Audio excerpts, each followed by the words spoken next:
अगर आपने अपना ग्रेजुएशन आईआईटी से आईएम से किया है और आप किसी मल्टीनेशनल कंपनी में लाखों के पैकेज पर जॉब कर रहे हो और आपको ये लगता है कि आपके रिटायरमेंट के बाद की लाइफ फाइनेंशियली सिक्योर और स्टेबल है, तब ट्रस्ट मी गाइस, ऐसा नहीं है।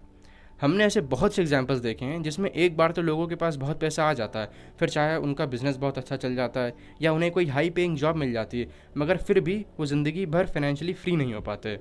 अब इसका एक बहुत अच्छा सा एग्जाम्पल लेते हैं। 2011 में जब सुशील कुमार ने केबीसी से 5 करोड़ रुपए जीते, तब सबको यही लग रहा था कि एटलीस्ट फ्यूचर में सुशील को कभी पैसों की तंगी नहीं होगी। मगर अगले कुछ सालों में ही सुशील के सारे पैसे ख़त्म हो जाते हैं और वो फिर से पैसों के लिए स्ट्रगल करने लगता है। अब ऐसा इसीलिए हो पाया क्योंकि सुशील के पास जनरल नॉलेज या टेक्निकल नॉलेज तो बहुत थी भाई, तभी वो केबीसी जीत पाया, मगर फाइनेंशियल नॉलेज नहीं थी।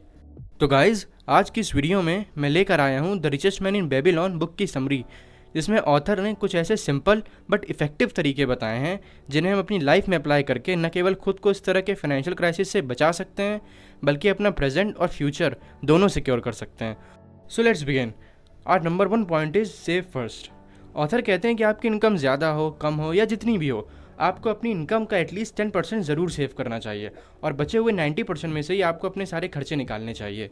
कुछ लोग इसका उल्टा करते हैं, वो पहले अपने सारे खर्चे निकाल लेंगे और फिर बाद में सेव करेंगे, लेकिन हमें ऐसा नहीं करना है।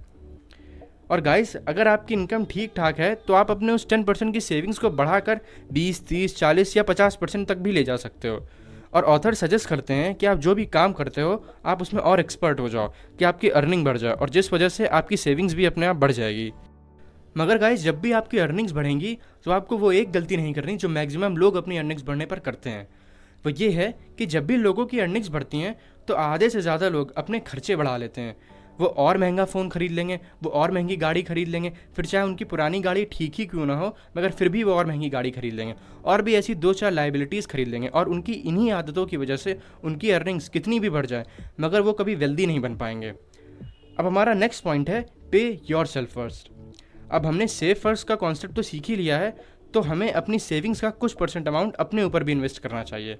अपने ऊपर इन द सेंस, कोई भी ऐसी चीज़ जिसे सीखने से आपकी अर्निंग्स बढ़ सकती है। For example, reading books, stock market का कोई कोर्स या फिर कोई एनिमेशन कोर्स या फिर कुछ भी ऐसा जिससे आपका कुछ फ़ायदा हो, तो आपको ऐसे कोर्सेज में ज़रूर इन्वेस्ट करना चाहिए। वरना गाइज, हम पीवीआर में 500 रुपये की कोई मूवी देख लेते हैं, मगर जब खुद पर इन्वेस्ट करने की बारी आती है तो हम कंजूस हो जाते हैं।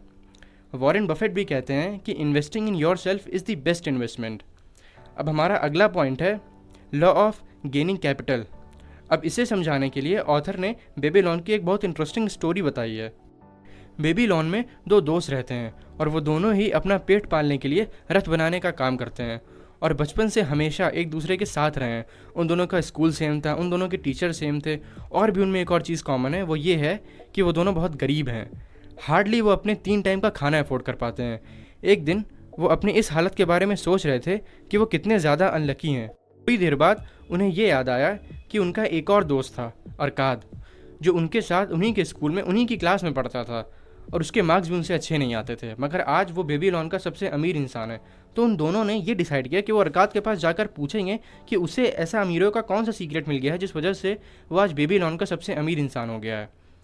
फिर वो अरकाद के पास गए और उन्होंने जब अरकाद से ये बातें पूछी तब अरकाद ने उन्हें ये बताया कि उसने एक बार यही सवाल किसी बहुत बड़े वेल्दी इंसान से पूछा था।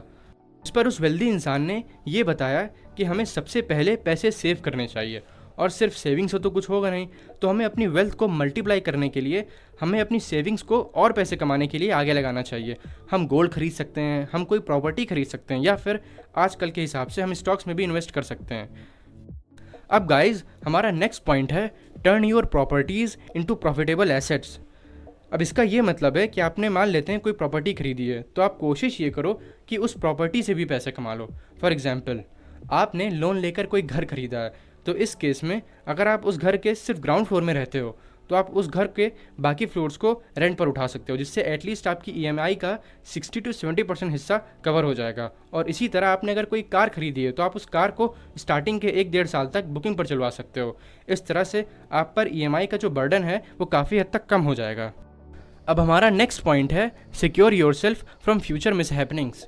एक बार बेबीलोन पर किसी दुश्मन की आर्मी ने अटैक कर दिया और दुश्मन की आर्मी बेबीलोनियन आर्मी से 50 गुना ज़्यादा बड़ी और ताकतवर थी, और ये लड़ाई लगभग 4 हफ्तों तक चली और लास्ट में बेबीलोन की आर्मी की जीत हुई। अब ऐसा कैसे हो पाया? ऐसा इसीलिए हो पाया क्योंकि बेबीलोन के चारों तरफ 100 फीट ऊंची और बेहद मजबूत दीवार थी जिसने उसे दुश्मनों से बचा लिया। अब हमें भी अपनी लाइफ में कुछ ऐसी सेविंग्स करके रखनी चाहिए जो हमें फ्यूचर में किसी भी फाइनेंशियल क्राइसिस से बचा कर रखें। अब गाइज, आज के लिए बस इतना ही। वीडियो अच्छी लगी हो तो लाइक करें, वीडियो अच्छी ना लगी हो तो डिसलाइक करें। और आप आने वाले टाइम में जिस भी टॉपिक पर वीडियो चाहते हो वो हमें कमेंट बॉक्स में बता सकते हैं, हम उस पर वीडियो ज़रूर बनाएंगे। Thank you.